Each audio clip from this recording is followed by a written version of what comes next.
Recording start.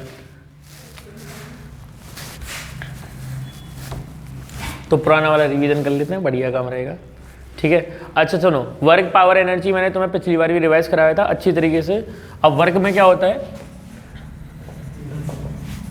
देखो work power energy, इससे पहले ग्रेविटेशन और इससे पहले क्या कराया था मैंने, फोर्स लॉ ऑफ मोशन, और उससे पहले मोशन। और देखो सुनो ध्यान से सुनना, ये सारी चीजें मैंने बताई थी तुम्हें किस चीज की पार्ट होती हैं, काइनेमेटिक्स की पार्ट होती हैं। ठीक है, और काइनेमेटिक्स में पार्ट होने के साथ साथ इन्हें एक तरह से मिक्सअप भी यूज कर सकते हैं। न्यूटन्स लॉ ऑफ मोशन को मैंने उसमें भी यूज करा था, तो Newton's law of motion second law of motion से आया था, फोर्स आया था।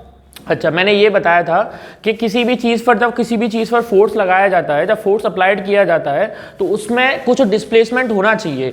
उसमें कुछ क्या होना चाहिए, डिस्प्लेसमेंट। अगर उसमें डिस्प्लेसमेंट हो रहा है तो वो क्या होगा, उसमें वर्क हो रहा है। अगर वो डिस्प्लेसमेंट नहीं हो रहा तो उसमें वर्क नहीं हो रहा। कहने का मतलब है किसी भी ऑब्जेक्ट पर फोर्स लगाया जाए, किसी भी ऑब्जेक्ट पर क्या लगाया जाए, फोर्स, और उसमें क्या होना चाहिए, डिस्प्लेसमेंट। उसमें क्या होना चाहिए, तो वही क्या होगा, वर्क। अब बेटा सुन लो, वर्क वो चीज होती है जब किसी भी ऑब्जेक्ट पर, मान लो ऑब्जेक्ट है m मास का, उस पर कोई भी क्या लगाया जा रहा है, F फोर्स लगाया जा रहा है, कुछ भी मान लो F फोर्स n न्यूटन का।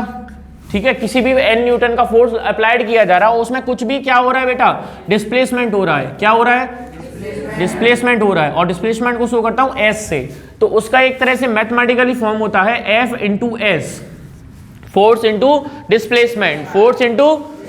अच्छा, मान लो सपोज करो उसमें कुछ डिस्प्लेसमेंट क्या है बेटा, जीरो। डिस्प्लेसमेंट क्या है, जीरो। जब डिस्प्लेसमेंट जीरो, तो वर्क अगर मैं बोलूं फोर्स मल्टीप्लाई बाय जीरो, कितना हो जाएगा, जीरो।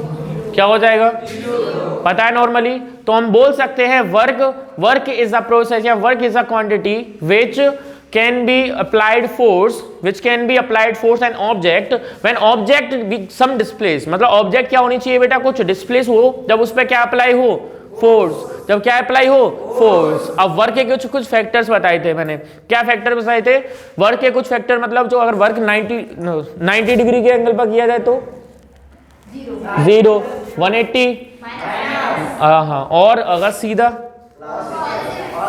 पॉजिटिव। मतलब कहने का ये, वर्क की कुछ डायरेक्शन होती है। अगर किसी भी चीज की डायरेक्शन है तो वो कैसी क्वांटिटी, वेक्टर क्वांटिटी है। Work is a scalar quantity. Work कैसी क्वांटिटी होती है,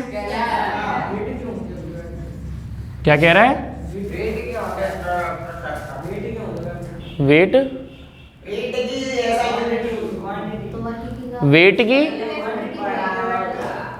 की वेक्टर होती है, वेट की किलोग्राम वेट होती है, न्यूटन होती है उसकी। अच्छा, वर्क किसकी क्वांटिटी, वेट की, क्योंकि वेट की डायरेक्शन होती है। सुन मेरी बात, अगर मैं खड़ा हूं यहाँ पे, मैं इस तरीके से खड़ा हूं, तो मेरे पास कौन सा फोर्स वर्क कर रहा है, ग्रेविटेशनल फोर्स वर्क कर रहा है। नीचे की ओर मुझे कौन खींच रहा है, ग्रेविटेशनल फोर्स खींच रहा है, नहीं खींच रहा। और उसमें कुछ वर्क, मतलब उसमें एक्सीलरेशन लग रही है g। तो एक ध्यान से, वो क्या होता है, एक तरह से वेट होता है m इंटू जी। वो नीचे की ओर वर्क कर रहा है, उसकी कुछ डायरेक्शन भी तो है, वो तो इसी वजह से वेक्टर क्वांटिटी है। किसी भी फोर्स है, ये मान ले फोर्स अगर कहीं लगाया जाता है तो उसकी कोई डायरेक्शन होती है, फोर्स भी तो वेक्टर क्वांटिटी होता है। डिस्प्लेसमेंट भी क्या होता है, वेक्टर क्वांटिटी होता है, क्योंकि उसकी क्या होती है, फिक्स डायरेक्शन होती है। अच्छा, डिस्टेंस कैसी क्वांटिटी होती है, स्केलर, क्योंकि उसकी कोई भी डायरेक्शन नहीं होती।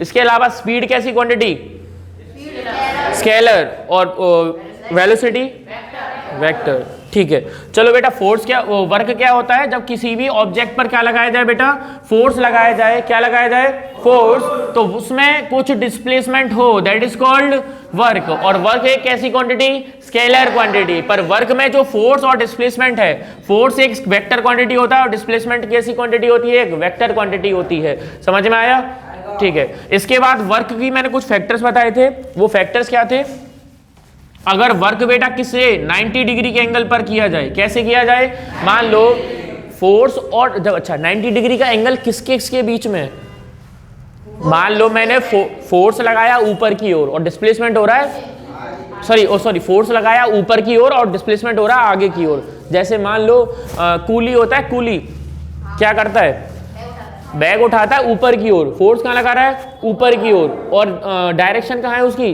सामने की ओर चलता है, इस तरीके से चलेगा। और डायरेक्ट फोर्स कहां पर है, ऊपर।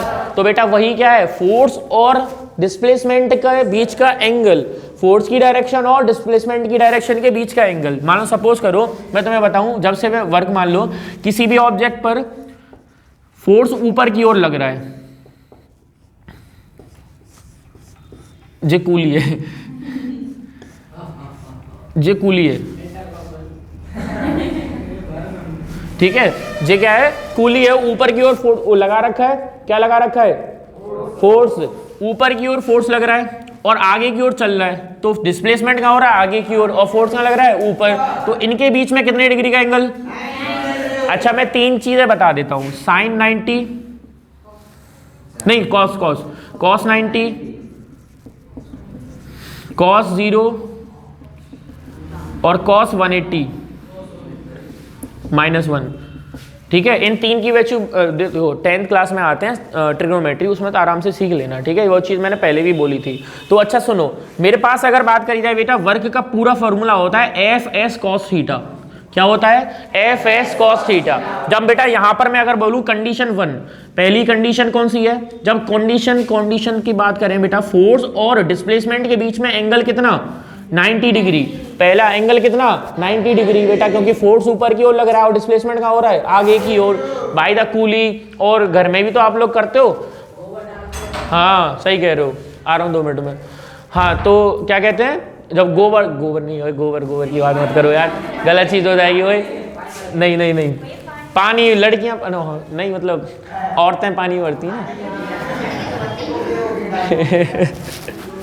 चलो तो बेटा क्या होगा, जब एंगल कितने का हो, 90 डिग्री का हो, तो उसमें क्या होता है बेटा, अगर मैं बात करूं W into F into S cos theta, और F into S cos theta, बेटा कॉस थीटा की वैल्यू कितनी, 90 डिग्री, जीरो कहां से आ गई, 90 डिग्री, तो कॉस 90, तो कितना हो जाएगा बेटा, कॉस 90 की वैल्यू, तो F into S multiply by 0, कितना हो गया, बात खत्म। तो वर्क अगर मेरे पास 90, मतलब फोर्स और डिस्प्लेसमेंट के बीच में एंगल कितना, 90 डिग्री, तो वर्क कैसा होगा, 0। वर्क कैसा होगा, ठीक है, जिसको नोट करना है कर लो, 2 मिनट दे रहा हूं।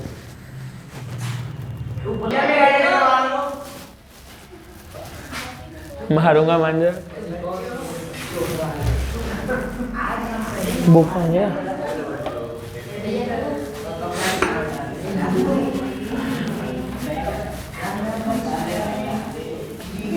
हो भैया बंद हो जा, चुप हो जा।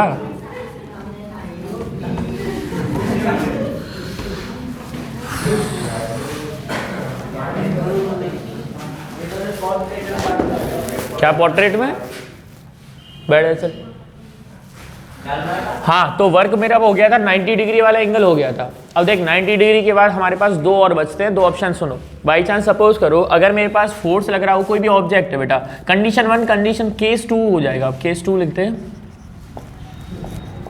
ठीक है। केस 2 में क्या होता है, जब फोर्स, बेटा कोई ऑब्जेक्ट है मेरे पास, m मास की कोई ऑब्जेक्ट है, वो इधर फोर्स लगाता है और इधर क्या होता है, डिस्प्लेसमेंट हो रहा है उसका। इधर क्या हो रहा है, डिस्प्लेसमेंट। इधर लग रहा है फोर्स और इधर क्या हो रहा है, डिस्प्लेसमेंट।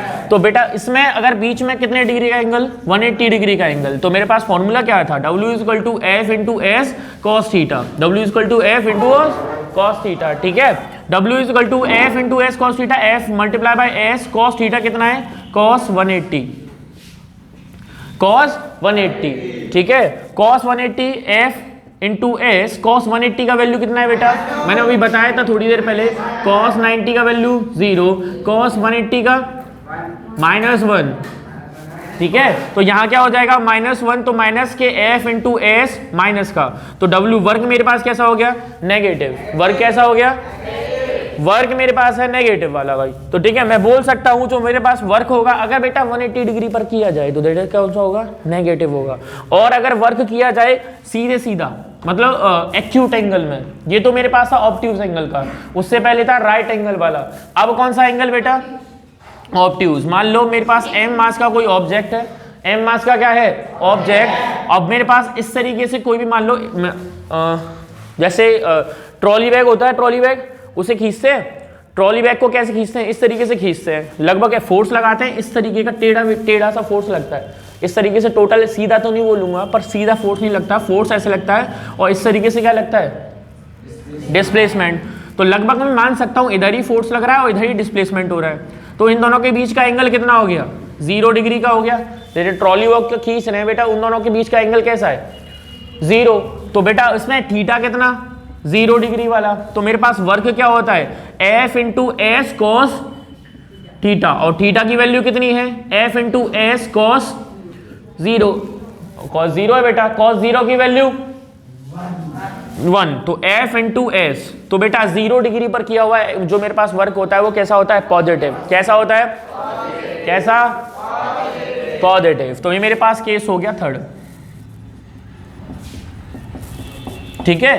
केस सेकंड क्या था मेरे पास, वर्क सॉरी फोर्स इधर, डिस्प्लेसमेंट उधर। मान लो ट्रॉली बैग ले जा रहे, तो ट्रॉली बैग कैसा हो गया, भारी, तो वो खिंच नहीं रहा। अब होती है ना लड़कियां थोड़ी, अरे नहीं खिंचो खिंचो, वो खिंच नहीं रहा। वो जो तुमने देखा होगा ट्रेन के बगल में वो होती है ऊपर खिंच, वो थोड़ी ऐसे ही स्लिप टाइप की, मान लो उस पर खींच रहे हैं, वो ऊपर की ओर खींच रहे हैं, ट्रॉली बैग नीचे जा रहा है, मतलब डिस्प्लेसमेंट का हो रहा है नीचे और फोर्स का लगा रहे हैं ऊपर। तो कितने डिग्री का एंगल, 180 डिग्री का एंगल, ठीक है। तो उसमें कैसा होगा वर्क, नेगेटिव होगा। और अगर 0 डिग्री पर किया जाए तो पॉजिटिव, 90 डिग्री पर किया जाए तो 0। मतलब कूली ने कैसा वर्क किया, 0। घर पे मम्मी लोग कहती हैं पानी भर के लाती हैं, छोरी लड़कियां क्या कहती हैं क्या कहती हैं, कुछ काम नहीं करा तूने, तो सही तो कहती हैं, क्या काम करा, work done by the 90 degree 0।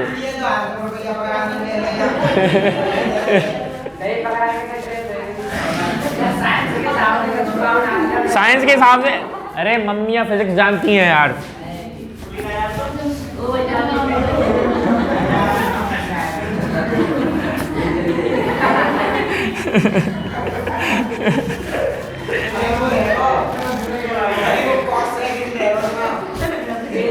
Case second है यार वैसे।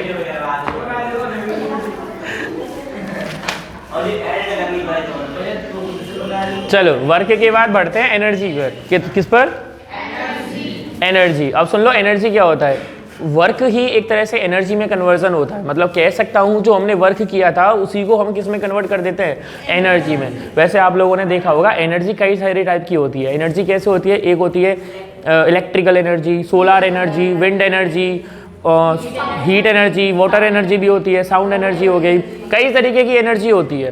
पर इस चैप्टर में बेटा हम उन एनर्जी को छोड़कर हम पढ़ेंगे सीधा सीधा मैकेनिकल एनर्जी को। किसको पढ़ेंगे बेटा, मैकेनिकल एनर्जी को। मैकेनिकल एनर्जी, अब मैकेनिकल एनर्जी क्या होता है, मैकेनिकल एनर्जी सम होता है दो एनर्जीज का, एक होता है पोटेंशियल,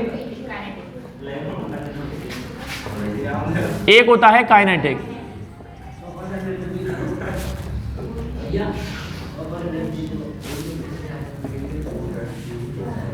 ठीक है, एक क्या होता है पोटेंशियल और एक होता है काइनेटिक। ठीक है, पोटेंशियल एनर्जी और काइनेटिक एनर्जी होता क्या है पहले सुन लो। ठीक है, तो बेटा अगर बाई चांस सपोज करो मैं रेस्ट में खड़ा हूं तो मेरे पास कौन सी होगी, पोटेंशियल एनर्जी। अगर मैं भागने लग जाऊं तो वही जो मेरे पास एनर्जी थी पोटेंशियल एनर्जी, वो किसके फॉर्म में बदल जाएगी, काइनेटिक एनर्जी के फॉर्म में बदल जाएगी। तो मतलब कहने का ये है, इससे रिलेटेड एक फॉर्म आता है, एक लॉ आता है, law of conservation of energy. Law of conservation of energy, law of conservation of. अब उसके अकॉर्डिंग क्या होता है बेटा, कंजर्वेशन बोल दिया जाए मतलब किसी भी चीज का बचाव, मतलब किसी भी चीज को क्या करना बेटा, बचाना। चौरे सचित क्या करना, बचाना। तो मतलब सपोज करो कंजर्वेशन ऑफ एनर्जी मतलब एनर्जी को बचाना।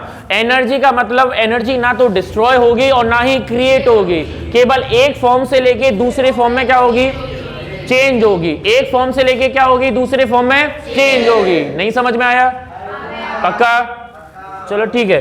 अगर मैं बात करूं law of conservation of energy का, energy nor be created nor be destroy, nor be created nor be destroy, all it can be change one form to, बढ़िया भूल गया था मैं तो, चलो अच्छा सुनो, मैकेनिकल एनर्जी क्या होगा?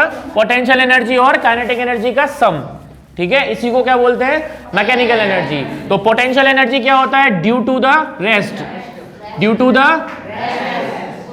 और ये क्या होता है? Due to the motion. अगर मैं भाग रहा हूं, दौड़ रहा हूं, रुक ही नहीं रहा, दीवारें तोड़ दी, सब कुछ खत्म कर दिया,